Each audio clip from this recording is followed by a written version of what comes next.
quinto ano, tudo bem com vocês? Espero que todos estejam bem, que tenham aproveitado, né, o feriado de quarta-feira para dormir, para brincar, para colocar as atividades em dia, que é o mais importante, né? E hoje estamos aqui continuando a nossa semana junina. Hoje não vai ter aula de explicando nada junino. Nossa aula de ciências é um assunto mesmo que nós vamos trabalhar no livro, mas tem atividade no plural de arte falando sobre festa junina. Vai lá no plural, dá uma olhada na atividade, façam a atividade proposta que eu tenho certeza que vocês vão adorar, tá? A atividade de artes, ela vai falar sobre os artistas brasileiros que utilizaram a festa junina, né, como representação da sua arte, né? E eu coloquei o nome dos artistas, os quadros, tá bem legal a aula. Dá uma olhada lá no plural para vocês poderem, né, ter esse gostinho de saber um pouco mais sobre essas festas juninas que eles retrataram, tá bom? Mas hoje na nossa aula de ciências nós vamos continuar falando sobre os biomas brasileiros, tá? O capítulo hoje é o capítulo 7 e eu vou pedir mais uma vez que vocês peguem o livro, abram na página 162, que nós vamos marcar algumas características importantes desses 3 biomas que nós vamos falar hoje, tá? Eu vou falar bem rapidinho sobre eles, depois vocês façam uma leitura mais aprofundada sobre o assunto, mas é bem moleza, tá bom, quinto ano? Hoje nós vamos falar sobre a Mata Atlântica, Pampa e o Pantanal, tá? São os 3 biomas brasileiros e é bem tranquilo, vocês vão ver. Vamos lá. A gente vai começar falando sobre a Mata Atlântica, lá na página 162. Peguem um marca-texto, um lápis, pra gente ir marcando as partes importantes. A Mata Atlântica ocupava quase todo o litoral brasileiro. Gente, vamos prestar atenção nessa primeira frase. A Mata Atlântica ocupava. Isso significa que ela não ocupa mais. E aí, a nossa aula começa com uma reflexão, né?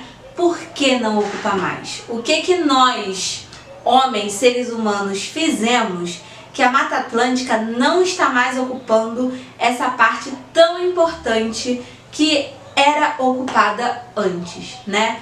Fica aí a reflexão pra gente. Veja abaixo a extensão original desse bioma e observe a paisagem. E aí vai mostrar, né, a foto da Mata Atlântica linda, né, como ela era. Na página 163 vai falar: a Mata Atlântica inclui desde florestas densas e úmidas que ocorrem junto ao litoral até as matas de araucárias, encontradas em regiões de clima frio. Os manguezais também fazem parte desse bioma e encontram-se à beira-mar.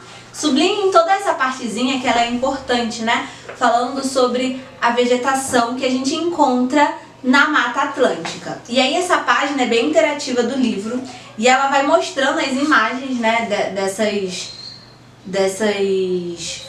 desse tipo de vegetação que a gente encontra na Mata Atlântica, tá bom? Aí, embaixo, no outro parágrafo, está falando sobre como é essa vegetação, a característica dessa vegetação. Vamos sublinhar aí também. A vegetação é fechada, constituída de árvores, plantas rasteiras e algumas plantas trepadeiras. Aquelas plantas trepadeiras são plantas que ficam em cima, né, das árvores e tudo. As bromélias, orquídeas e demais plantas que vivem sobre outras espécies são chamadas de epífitas. Sublinha isso também, que é super importante. Então nós conseguimos ver, né, nessa apresentação desse bioma da Mata Atlântica, que ele é um bioma que ocupava uma parte considerável, né, do território e infelizmente hoje em dia não ocupa mais. Por quê, quinto ano? Por conta dos desmatamentos, né? Esse bioma é um bioma rico em vegetação e em animais. A gente vai ter 2 páginas falando sobre os animais da Mata Atlântica e depois eu quero que vocês deem uma lida sobre esses animais, que são animais. Tem animais ameaçados de extinção. Mais uma vez a gente fala, né, do homem, do ser humano, que não tem o cuidado, né, de cuidar desses animais e acaba pegando eles para vender, fazer tráficos, usar a sua pele, enfim, tudo que a gente já vem falando desde o começo desse segundo bimestre. Agora nós vamos falar um pouquinho sobre o Pampa, lá na página 168 e 169, tá? Nós vamos falar hoje sobre 3 biomas, falamos sobre a Mata Atlântica e agora vamos falar sobre o Pampa. Vamos começar a ler aí, vocês vão sublinhar algumas coisas importantes. O Pampa é coberto por campos e se localiza no sul do Brasil, lá no sul, lá embaixo, no Brasil. Principalmente no estado do Rio Grande do Sul. O nome desse bioma vem de uma palavra de origem indígena, que significa região plana. Então, Pampa são campos planos que existem no Rio Grande do Sul, tá? E aí na página 169 vai falar um pouquinho mais sobre o Pampa. Vou ler o segundo parágrafo e vocês vão sublinhando aí junto comigo, tá? O solo do Pampa é fértil, destacando-se as regiões do solo com tipos de terra roxa que são utilizadas para atividades agrícolas, como plantações de uva, arroz irrigado, milho e soja. Então nos Pampas a gente consegue, né, ter maior concentração desses alimentos, né, dessas plantações. A formação de campos para a pastagem do gado é muito comum nesse bioma, que apresenta relevo plano. Então a gente não vai ver nos Pampas morros, né? A gente vai ver um terreno sempre plano, o que facilita na criação de pastagem para animais. Então a gente vê bastante também criação de animais nos Pampas, tá? Vamos ver como é que é agora a temperatura, né? Se ela muda ou não. Terceiro parágrafo, vamos sublinhar aí também. Na região do Pampa, as mudanças que ocorrem durante as estações são bem visíveis.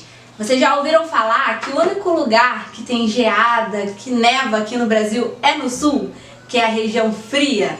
Então, lá onde ficam os Pampas, que é no sul, eles pegam esse período de neve, né, que às vezes realmente cai neve mesmo, e o verão lá é bem quente, é marcado por ser bem quente. Então a vegetação, ela se adapta ao frio do inverno, frio de verdade do inverno, e ao calor de verdade do verão. É uma vegetação bem forte, né, vamos dizer assim. Agora vamos passar um pouquinho, depois vocês vão ler também sobre as ameaças no Pampa, sobre os animais no Pampa. E agora nós vamos falar sobre o Pantanal, página 172. Sublinhem aí já o primeiro parágrafo, que ele é importante. O Pantanal é um bioma exclusivamente brasileiro, localizado na região centro-sul. O clima dessa região é marcado por 2 períodos, um período de seca e um período chuvoso. Então o Pantanal ele tem 2 períodos, períodos de seca, período chuvoso. Tá? Isso é importante porque é uma característica do Pantanal. Durante a cheia dos rios, a maior parte da região é caracterizada pelos relevos planos. Ficam alagadas e formam os pântanos, né? Que a gente vê em filmes. Quando chove muito, né, nas cheias, o nível de água sobe e formam os pântanos, aonde os animais conseguem, né, ficar, porque os animais são adaptados para ficarem naquele ambiente, e a visão, né, muda totalmente. Você imagina, você vê um lugar na cheia, na época de cheias, com um pântano, e na época de seca você vê a terra totalmente seca e sem frutos e sem nada, né? Como a visão daquele ambiente muda de uma época para outra. Página 173. Lá no último parágrafo, algumas espécies de árvores comuns do Pantanal são o cambará, árvore também presente na Amazônia, e o carandá, uma palmeira com folhas em forma de leque. E aí tem o desenho, né? O desenho não, a imagem dessas duas árvores que são lindas, né? Essas vegetações, essas árvores tão lindas que são características do Pantanal. Depois dessa página também tem algumas ameaças ao Pantanal e animais que a gente vai poder ver que são animais próprios daquele bioma, e vocês vão fazer algumas atividades sobre esses 3 biomas que nós estudamos hoje. Eu fiz com vocês de sublinhar as partes mais importantes, como eu falei, para auxiliar na hora da gente poder estudar, né? Para a prova, para o teste, para alguma atividade que eu passo no plural, para a gente poder ter essa facilidade de poder estudar. Mas é isso, né? A gente vai estudar as características, como já estudamos dos 3 do capítulo 6 e agora nós estamos estudando mais 3 agora no capítulo 7. O que é importante, quinto ano, é a gente entender que esses biomas, eles estão presentes no Brasil. Olha como o Brasil ele é diversificado, né? E a gente entender e saber as suas características é importante para a gente saber, né, qual vegetação pertence àquele bioma, os animais que são característicos daquele lugar. Enfim, para a gente conhecer mais o nosso Brasil. Tá bom, quinto ano? A atividade para vocês fazerem, as páginas do livro, também vão estar no plural disponíveis para vocês. Espero que vocês façam a atividade de arte também. E sexta-feira, amanhã, a nossa live junina. Eu espero todos vocês, tá bom? Um beijo e até amanhã na nossa live.